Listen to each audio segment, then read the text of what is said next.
안녕하세요. 공중보건 담당하고 있는 김혜영입니다. 2025년 4월 26일 전북 의료기술직 공중보건 문제 한번 훑어보겠습니다.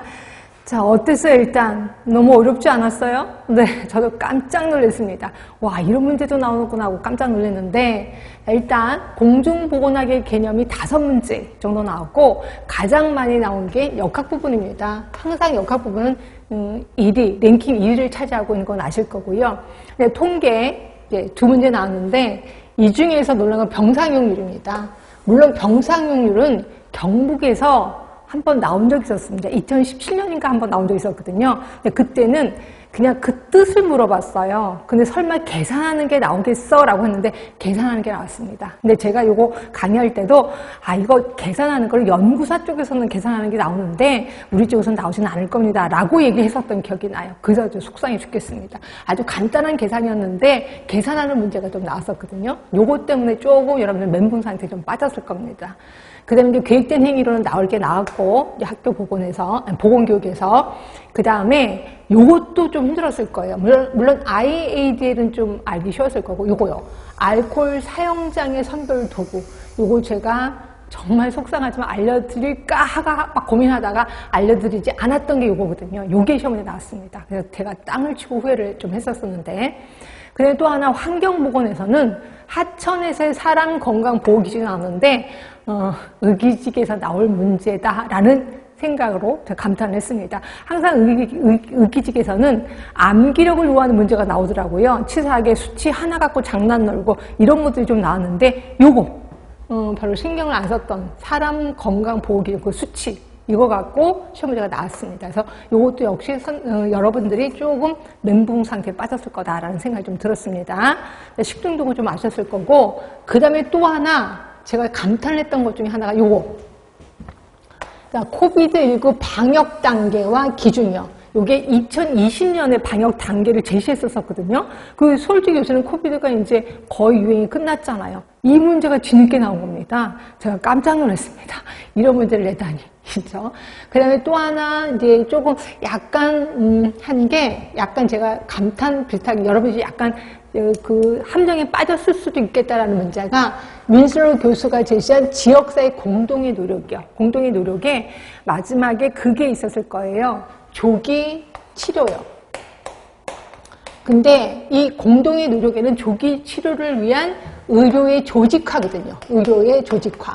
근데 이 의료의 조직화라는 말을 빼고 그냥 조기 치료만 딸랑 써놨어. 그럼 당연히 아닌 거죠. 그럼 또 여러분들은 또 조기 치료가 있으니까 이거 맞는 거 아니야? 라고 했을까 봐 걱정이 됩니다. 근데 조기 치료를 위한 의료의 조직화라고 말이 써 있어야 돼. 그래야 이제 맞는 답이 되는 거죠. 그래서 요거 한 명이 빠졌을까 봐 좀 걱정인 거고, 또 하나가 감염병의 종류를 물어보는데 이 3가지를 다 알아야 돼. 2급 감염병, 세계보건기구 감시대상 감염병, 또 하나 입원 치료 대상, 요 3개의 공통점인 감염병을 물어봤거든요. 이것도 이 3개를 다 알아야지만 답을 쓸 수 있게끔 하는 문제였다라고 보시면 될 것 같고요. 자, 일단 조금 보고 싶은 문제만 좀 들어가 보겠습니다. 자, 요거요. 제가 땅을 치고 후회했던 거, 요거 알코올 사용장의 선별 도구 AUDIT라고 하는데 이걸로 옳지 못한 것인 거거든요. 일단 음주량과 빈도에 대한 설문 문항 이거 하고 있습니다. 포함되고 있는데 그게 이제 어떻게 이게 모두 10개의 문항이에요. 거기에 이제 얼마나 술을 자주 마십니까? 술을 마시면 한 번에 몇 잔 정도 마십니까? 또는 한 번에 소주 1병 또는 맥주 4병 이상 마시는 경우 얼마나 자주 있습니까? 이렇게 물어보고 있거든요. 음주량과 빈도에 대한 설문 문항 분명히 있습니다. 두 번째는 음주로 인한 문제의 강도를 3.5점 척도로 측정하고 있다. 이렇게 돼 있는데 이게 뭐냐면 자 보세요. 지난 1년간 술을 마신 다음날 해장술을 마신 적이 얼마나 자주 있습니까? 이것뿐이 아니라 죄책감을 느끼거나 후회한 적이 얼마나 자주 있습니까? 이런 걸 얘기를 하고 있고, 또는 음주로 인해 자신이나 다른 사람을 다치게 한 적이 있습니까? 이런 것들을 물어보는데 대부분 10개 문항 중에서 8개가 5점 척도예요. 그 다음에 나머지 2개가 3점 척도거든요. 결국 이것도 맞는 얘기고요. 그리고 요거에 대해서 그러니까 점수가 낮을수록이 아니라 높을수록이야. 높을수록 사용장애 문제가 심각하다고 판단한다는 거죠. 예, 있고. 근데 우리나라에서는 이게 이제 영어로 돼 있을 거 아니에요. 그래서 이걸 한국말로 바꾼 게 AUDITK를 사용하고 있습니다. 그래서 답은 당연히 3번이 맞아요.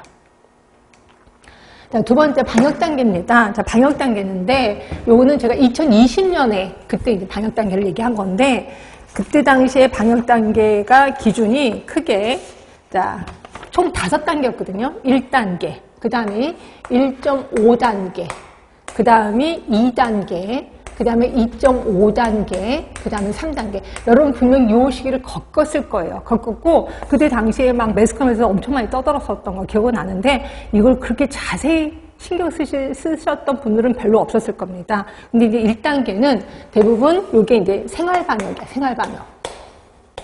생활방역 단계고, 그 다음에 1.5에서 2단계가 이제 지역유행 단계입니다. 지역유행 단계.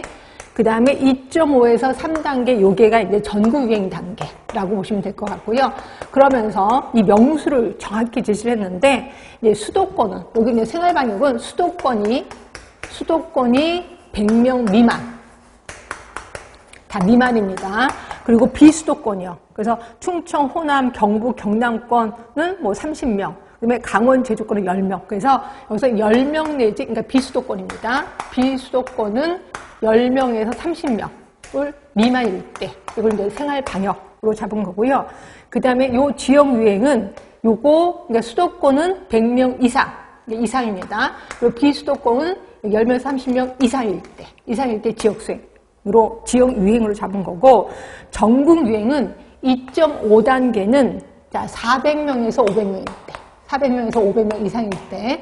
그리고 요게 이제 3단계가 800명에서 전국입니다. 1000명 이상일 때를 이제 이렇게 3단계로 잡았거든요. 자, 그럼 보시면 수도권을 제외한 권역은 30명, 50명이 아니라 10명, 30명이죠. 10명, 30명의 발생을 생활 방역을 통해서 관리했다. 이게 맞는 거고, 두 번째는 환자가 3배 이상일 때가 아니라 400명 이상이잖아요. 결국 4배 이상, 그러니까 수도권이 100명이라면 이걸 기준으로 했다면 400명 이상. 일 때, 그러니까 정확히 표현한다면 환자가 400명 이상일 때 전국적 유행의 개시로 파악하였다. 이렇게 하면 맞는 거죠. 그다음에 기본적으로 방역단계 2단계까지는 생활방역을 위주로 했다? 아니죠. 1단계죠. 1단계. 1단계까지는 생활방역을 위주로 했다라고 보는 거고, 4번, 이게 여태까지 다 틀렸습니다. 그러면 수도권 100명 이상의 발생은 지역적 유행이 개시된 것으로 반다. 수도권 100명 이상이라고 얘기했잖아요. 그러면 이거는 지역 유행이 개시된 것으로 분류하였다라고 보는 거죠. 그래서 이게 4번이 정답이 된다라고 보시면 됩니다. 이런 문제 나왔을 때 이걸 나오르라고 생각을 했겠습니까? 그죠? 하여튼 감탄할 문제입니다. 감탄할 문제. 자, 그 다음에 이거요. 아까 제가 병사이용률. 경부에서 나온 적은 있지만 뜻만 물어봤지 계산하는 게 나오진 않았다.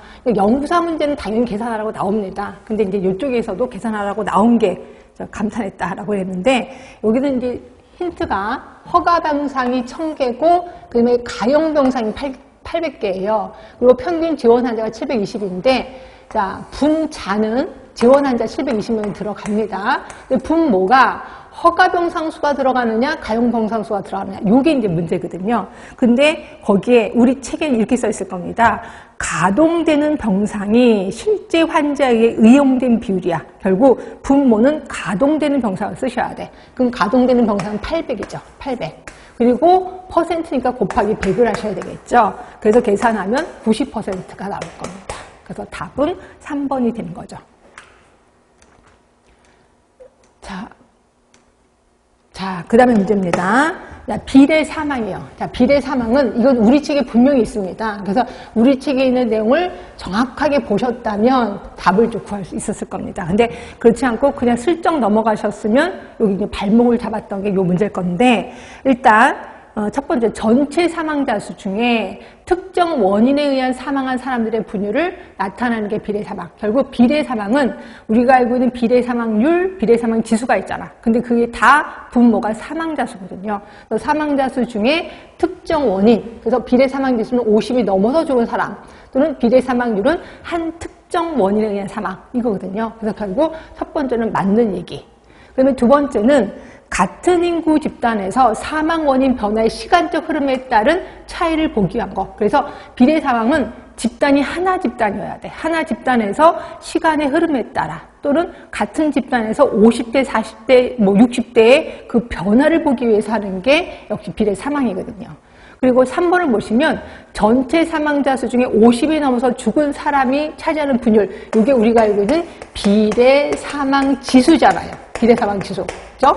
그럼 여러분들은 이건 비례 사망 지수니까 비례 사망에 속하니까 당연히 답은 3번이라고 생각하는데 3번이 맞다고 생각하는데 아니에요. 얘는 비례 사망 지수기 때문에 비례 사망을 얘기하는 건 아니에요. 물론 여기에 속하긴 하지만. 근데 1번은 비례 사망의 특성을 얘기하는 거 맞고 2번도 비례 사망의 특성을 얘기하는 거 맞고요. 4번도 볼게요. 인구 집단의 조 사망률에 따라서 영향을 받아요. 그렇죠? 왜냐면 사망자 수 중에서라고 하는 거니까. 그러니까 결국 4번도 비례 사망에 대한 특성을 얘기하는 거 맞아요. 그런데 3번은 비례 사망 지수에 대한 설명이야. 그래서 결국 답은 3번으로 가셔야 된다는 거죠. 그렇죠? 그래서 이것도 당연히 3번은 답에서 제외돼 이러면서 다른 걸 찾으셨을까 봐. 근데 우리 책에는 분명히 1번, 2번, 4번이 분명히 비례 사망의 특성에 대해서 설명되어 있습니다. 그래서 제 책을 정확히 보셨다면 답은 당연히 3번을 고르셨을 겁니다. 자, 어땠었어요? 되게 어려웠었죠? 그래서 제가 이번에 문제는, 근데 저는 제가 문제 풀면서, 와, 이건 문제 진짜 해볼 만하다라는 생각이 좀 들긴 했거든요. 근데 여러분들이 준비를 충분하게 하지 못했었다면, 한 16대 4? 그죠? 근데 만약에 요 비례 사망까지 알았다면 17대 3 정도. 그래서 한 3개나 4개 정도는 좀 틀렸을 것 같다라는 생각이 좀 들었습니다. 조금 많이 힘드셨을 것 같아요. 하여튼 고생 많이 하셨습니다.